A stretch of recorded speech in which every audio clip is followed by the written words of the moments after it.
தொடர்ந்து வருவேன், உங்களை கண்காணிப்பேன், நல்லா படிக்கிறேன். ஸோ இந்த ப்ரேயரில் நான் ஒன்று அப்சர்வ் பண்ணது என்னன்னா, ஒரு நாளைக்கு ஒரு திருக்குறள் படித்தா கூட போதும். ஒரே ஒரு நாளைக்கு ஒரு திருக்குறள் படித்தா கூட போதும். உங்கள் எல்லாருடைய இன்டென்ஷனும் எப்படி இருக்குதுன்னா, சத்தமாக சொல்லணும், அவளை விட நாம சத்தமாக சொல்லணும், இவளை விட நாம சத்தமாக சொல்லணும்.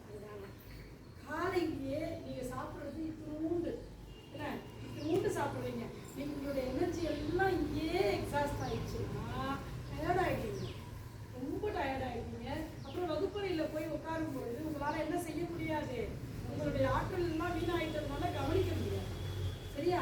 அதனால மெதுவாகவே சொல்லுங்க. ஆனால் ஒரு நாளைக்கு ஒரு திருக்குறள் மனப்பாடம் பண்ணால் போதும்பா. ஒரு திருக்குறள் பண்ணணும், ஒரு நாளைக்கு ஒரு வாய்ப்பாடு போதும், ஒரு வாய்ப்பாடு போதும். நல்ல பிள்ளைங்களா இருக்கிறீங்க. நான் உங்களுடைய அப்சர்வேஷன்லாம் தூரம் இருந்து உங்களை அப்சர்வ் பண்ணிட்டு தான் இருக்கிறேன். உங்கள் ப்ரோக்ரஸை வந்து உங்கள் மேடம் வந்து அப்பப்போ வாட்ஸ்அப் குரூப்பில் போடுவாங்க. கலைத்திருவிழாலெல்லாம் ஜெயிச்சிருக்கீங்க. கரூர் போகிறாங்களாமா? இல்லையா? கரூர் போகிறாங்க. ஸ்டேட் லெவலில் வின் பண்ணவங்கெல்லாம் கரூர் போகிறாங்க.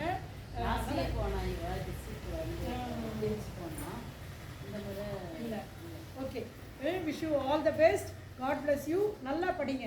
என்ன, நான் இனிமேல் தொடர்ந்து வருவேன், உங்களை கண்காணிப்பேன். சரியா? தேங்க்யூ.